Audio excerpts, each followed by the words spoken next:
जय हिंद दोस्तों, मेरा नाम है अनिरुद्ध और मैं आप सभी का वेलकम करता हूं करियर विल आईएएस पर। दोस्तों, इंडिया को एक चीज अब बिल्कुल क्लियर कट समझ आ चुकी है कि अमेरिकन नॉनसेंस को बिल्कुल भी टॉलरेट नहीं किया जाएगा। जहां एक तरफ इंडिया अमेरिका की ट्रेड टॉक्स चल रही हैं जो कि ऑलमोस्ट अपने फाइनल पड़ाव में आ चुकी हैं, उसके बीच में अमेरिका दोस्तों अपनी हरकतों से बाज नहीं आ रहा और एक बार फिर से उन्होंने इंडिया के ऑलमोस्ट $6 बिलियन के आसपास के एक्सपोर्ट्स को टारगेट करने के लिए हमारे ऊपर दो अलग अलग तरह की इन्वेस्टिगेशंस हैं जिनको कि ओपन कर दिया है। लेकिन इस बार दोस्तों इंडिया उस चीज़ को लेकर शांत नहीं बैठा। आप लोग यहाँ पे देख सकते हैं, खबर कल रात को ही सामने आई है। इंडिया के द्वारा अमेरिका की उन प्रोब्स को लेकर, अमेरिका की उन इन्वेस्टिगेशंस को लेकर अब उसमें खामियां निकालनी शुरू कर दी हैं और इंडिया ने साफ साफ कहा है कि देखिए, आपके पास इस चीज़ का कोई भी सबूत नहीं एंड मोर ओवर आपके पास इस चीज़ का तो कोई भी सबूत नहीं कि हम लोग जो भी कर रहे हैं वो अमेरिकन इंडस्ट्री को कैसे इम्पैक्ट कर रहा है। आप लोग केवल बेवजह इस तरह की इन्वेस्टिगेशंस को ओपन कर रहे हैं एंड इसीलिए ये सारी की सारी प्रोब्स और इन्वेस्टिगेशंस को आपको कैंसिल कर देना चाहिए। क्या हुआ है सब कुछ आपके साथ आगे चल कर के मैं डिस्कस करूंगा। कौन सी ये प्रोब्स हैं जो कि अमेरिका के द्वारा शुरू करी गई हैं।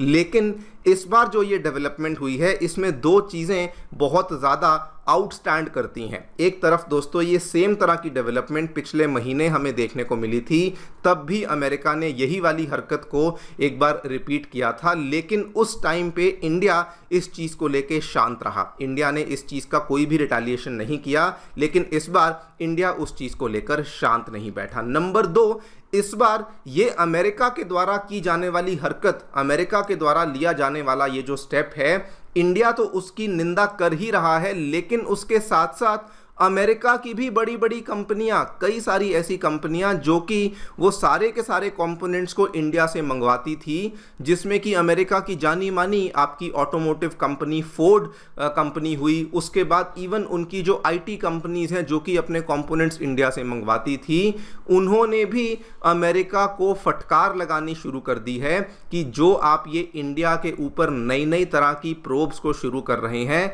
इसका इंडिया को तो नुकसान जो होगा वो होगा ही, लेकिन इसका नुकसान अमेरिकन मैन्युफैक्चरिंग को भी बहुत ही बड़े लेवल पे हो सकता है। आप लोग यहाँ पे देखिए, ये खबर आज मॉर्निंग में ही हमें देखने को मिली है। क्या हुआ है, सभी चीज़ों के बारे में आपके साथ मैं डिटेल में चर्चा करूंगा।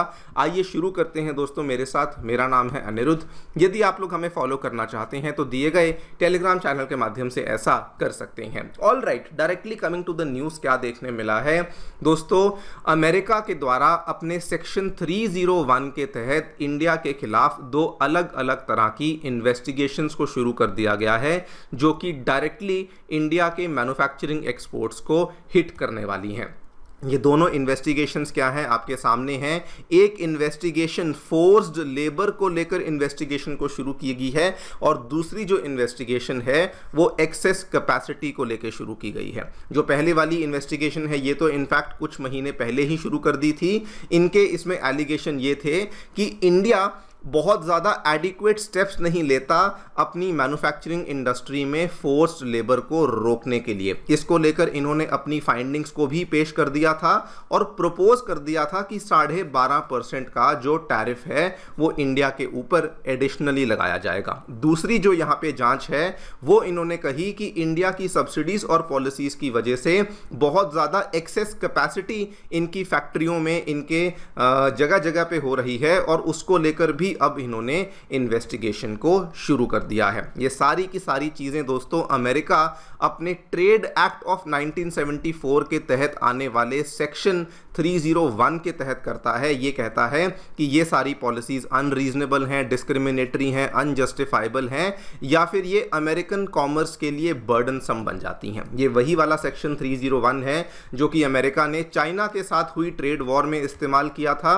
और जो कि जब भी डोनाल्ड ट्रंप सत्ता में आते हैं तब इसका इस्तेमाल बहुत ज़्यादा बढ़ जाता है। इसके पहले ये 2016 से लेके 2020 में बहुत यूज़ हुआ और अब दोस्तों 2026 में तो लेफ्ट, राइट एंड सेंटर इसका इस्तेमाल हो रहा है। जो एक ऐसा टूल था जिसको कि स्पेसिफिकली केवल और केवल कुछ कुछ केसेस में इस्तेमाल करना चाहिए था, अमेरिका उसको अब जब जी चाहे तब उसका इस्तेमाल करने लग चुका है। एंड कॉन्सिक्वेंटली इसी चीज़ का इंडिया के ऊपर अब ये लोग इम्पैक्ट करने की कोशिश कर रहे हैं। और इसमें आपको ये भी बता दूं, सेक्शन 301 का जो टैरिफ होगा ये दोस्तों एडिशनल टैरिफ होगा। मतलब कि कल को अगर इंडिया और अमेरिका के बीच में कोई ट्रेड हो भी जाती है, डील हो भी जाती है, और मान के चलिए 10% का एक बेस टैरिफ डिटरमाइन कर दिया जाता है, लेकिन अगर अमेरिका को लगता है कि 301 के तहत ये वाली जांच वो लोग पक्की कर लेते हैं, तो उस केस में 12.5% का एडिशनल टैरिफ वो सेक्टर्स के ऊपर लगाया जाएगा जो कि अमेरिका यहाँ पे जिनके ऊपर जांच कर रहा है। लेकिन दोस्तों इस बार सबसे इंटरेस्टिंग चीज़ क्या हुई, इंडिया इस चीज़ को लेके शांत नहीं बैठा, बल्कि उन्होंने अमेरिका को स्कूल किया, अमेरिका को फटकार लगा दी। दो इंपॉर्टेंट आर्गुमेंट्स जो कि इंडिया के द्वारा दिए गए। सबसे पहली बात तो कंट्री स्पेसिफिक एविडेंस चाहिए। इंडिया ने ऐसा कौन सा कानून है जिसको फॉलो नहीं किया, जिसके चलते आप लोग ये प्रूव कर रहे हैं, इसकी डिटेल आपको बताऊंगा। दूसरा, इंडिया ने आर्गुमेंट में ये भी कहा कि अमेरिका इस पूरे के पूरे चीज़ के चलते कोई भी एक्चुअल प्रूफ तो हमें दे ही नहीं पाई, कोई भी एविडेंस तो हमें दे ही नहीं पाई, तो हम लोग किस बिना पे मान ले कि आपके द्वारा लगाए गए जो एलिगेशंस हैं ये सही हैं। आप लोग यहाँ पे देखिए, पहले वाला आर्गुमेंट, इंडिया ने कहा कि USTR के ऑफिस के द्वारा एक प्रॉपर एनालिसिस तो करी ही नहीं गई है। इन्होंने अपने क्वेश्चन में पूछा, आप हमें बताइए, क्लियरली आइडेंटिफाई करिए कौन सा स्पेसिफिक इंडियन लॉ है जो कि फॉलो नहीं हो रहा, कौन सी स्पेसिफिक इंडियन एडमिनिस्ट्रेटिव प्रैक्टिस है जो कि हम फॉलो नहीं कर रहे, कौन सी डॉक्यूमेंटेड इंडियन वायलेशन है, कौन सा स्पेसिफिक इंडियन इंपोर्ट है जो कि फोर्स्ड लेबर के साथ लिंक है। किसी भी तरह का प्रूफ, किसी भी तरह के नंबर्स, किसी भी तरह के कानून के बारे में आपने जिक्र किया ही नहीं। सेकेंडली, इंडिया ने यह भी कहा कि आपको यह भी तो प्रूफ करना पड़ेगा ना कि जो भी हम लोग कर रहे हैं उसकी वजह से अमेरिकन कॉमर्स के ऊपर किसी प्रकार का दबाव बन रहा है, अमेरिका की इंडस्ट्री के ऊपर दबाव बन रहा है, वो भी आपने प्रूव नहीं किया, वो कनेक्शन भी आप लोग यहाँ पे बिठा नहीं पाए। तो किस बेसिस पे हम लोग आपके द्वारा लगाई हुई एलिगेशंस को मान लें। और ये दोस्तों सबसे बड़ी बात जो कि इंडिया ने इस बार अपने रिटेलिएशन में कही, अमेरिका को इंडिया ने कहा कि आप लोग अपनी मर्जी के हिसाब से ये वाली प्रोब को शुरू कर देते हैं। ऐसा इसलिए बिकॉज अमेरिका ने इस बार जो प्रोब को शुरू किया उसमें 1600 के आसपास प्रोडक्ट्स को ऑटोमेटिकली एग्जेम्प्ट कर दिया। ये 1600 वाले प्रोडक्ट्स में कॉफ़ी आती है, कोकोआ आती है, वनीला आती है और भी कई सारी कमोडिटीज़ आती हैं। इंडिया ने कहा ये डायरेक्टली सीधे तौर पे दोगलापन है, मतलब कि जो आइटम्स तो अमेरिका को चाहिए उनके ऊपर तो आपने डायरेक्टली इग्नोर कर दिया, जबकि ये वाली आइटम्स को लेकर भी अमेरिका ने फोर्स्ड लेबर वाली लिस्ट में इन आइटम्स का नाम रखा था, लेकिन वहाँ पर तो कोई बात नहीं करना चाहता, लेकिन जहाँ पर इनको लगता है कि टारगेट हम लोग कर सकते हैं, टारगेट आसान है, वहाँ पर आप लोग टारगेट करने लग जाते हैं। रही बात दूसरी वाले प्रोब की, एक्सेस मैन्युफैक्चरिंग कैपेसिटी वाली इन्वेस्टिगेशन को लेकर, इसमें दोस्तों ऐसा नहीं कि अमेरिका ने केवल उन कंट्रीज को टारगेट किया जहां वाकई में बड़े लेवल की मैन्युफैक्चरिंग होती है। इन्होंने चाइना, इंडिया, मेक्सिको के साथ साथ जापान, साउथ कोरिया, यहां तक कि यूरोपियन यूनियन को भी निशाने पे ले लिया।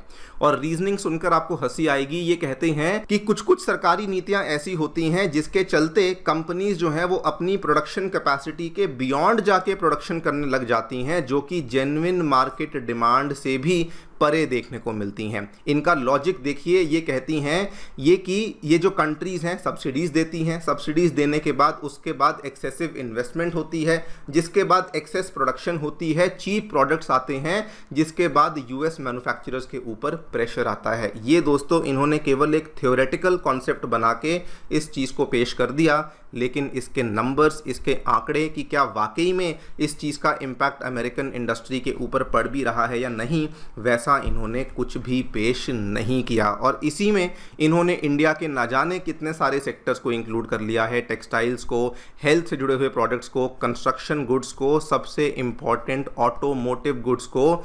और ये इम्पॉर्टेंट इसलिए बिकॉज ऑटोमोटिव गुड्स के लिए इंडिया का सबसे बड़ा जो मार्केट है वो अमेरिका है। हमारे 25% ऑफ ऑटो कंपोनेंट एक्सपोर्ट्स जो हम करते हैं वो केवल अमेरिका में जाते हैं।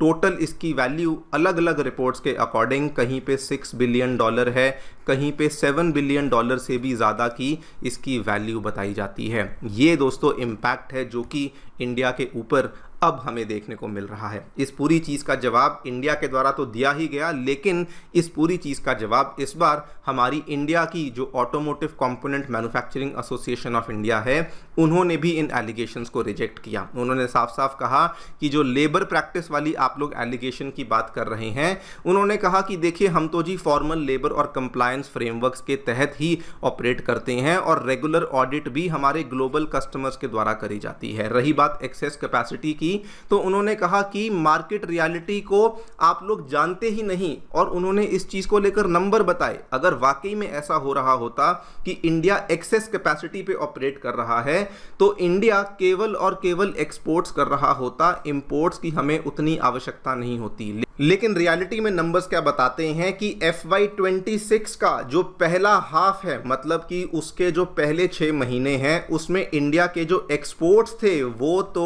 $12.1 बिलियन थे, वहीं हमारे जो इंपोर्ट्स थे वो दोस्तों $12.3 बिलियन थे। मतलब कि एक्सेस कैपेसिटी हमारी नहीं थी, बल्कि हमें अपनी नीड्स को पूरा करने के लिए इंपोर्ट्स को और ज़्यादा करना पड़ा। यानी कि अमेरिका यहाँ पे वाकई में मार्केट रियलिटी से बहुत ज़्यादा परे है और केवल बिना आंकड़ों को देखे, बिना चीज़ों को जांच पड़ताल करे, वो बस केवल थ्योरेटिकल बेसिस पे इंडिया के ऊपर इस तरीके से निशाने लगा रही हैं। सबसे ज़्यादा हैरान करने वाली बात तो इस बार अमेरिका की फर्म्स भी खुलेआम आकर के इंडिया को सपोर्ट कर रही हैं और अमेरिकन गवर्नमेंट को क्रिटिसाइज कर रही हैं। आपको 3-4 अलग अलग कंपनियों का बताता हूं। इंटेल ने यहां पर आकर कहा कि जो भी आप कर रहे हैं इसकी वजह से जो कंट्रीज को टारगेट किया है उनको तो नुकसान होगा ही, लेकिन उसकी वजह से अमेरिका में भी चीज़ों को मैन्युफैक्चर करना और ज़्यादा महंगा हो जाएगा। IBM ने भी सेम बात कही, GE अप्लायंसेज ने भी सेम बात कही, उसके बाद हनीवेल एरोस्पेस के द्वारा भी सेम बात कही कि tariff would primarily increase the cost of maintaining and producing aerospace products, और इसका कोई भी प्रॉपर ऑल्टरनेटिव हम लोग निकाल नहीं पाएंगे। फोर्ड दोस्तों अमेरिका की सेकंड लार्जेस्ट ऑटोमोटिव कंपनी, इन्होंने भी सेम बात कही। 50% का टैरिफ जो आप ये ऑलरेडी बोल रहे हैं, सेक्शन 301 का नया टैरिफ आप लोग ले आए हैं, इसका नुकसान केवल और केवल US ऑटो मैन्युफैक्चरिंग को होगा और इसका कोई भी इम्पैक्ट उन कंट्रीज के अंदर अल्टीमेटली नहीं हो पाएगा। देखते हैं आगे चलकर क्या होता है, but now it is becoming increasingly clear दोस्तों कि अमेरिका ना जाने क्या सोचकर ये स्टेप्स ले रहा है, बिकॉज जिन कंट्रीज के ऊपर निशाने लगाए गए हैं वो तो ऑब्वियसली रिटेलिएट कर ही रहे हैं, बट अमेरिका की भी कंपनियां अब अमेरिकन एडमिनिस्ट्रेशन के द्वारा लिए गए स्टेप्स को सपोर्ट नहीं कर रही हैं। आप लोग जो भी सोचते हैं बताएं कमेंट सेक्शन में। Thank you so much for listening, stay tuned.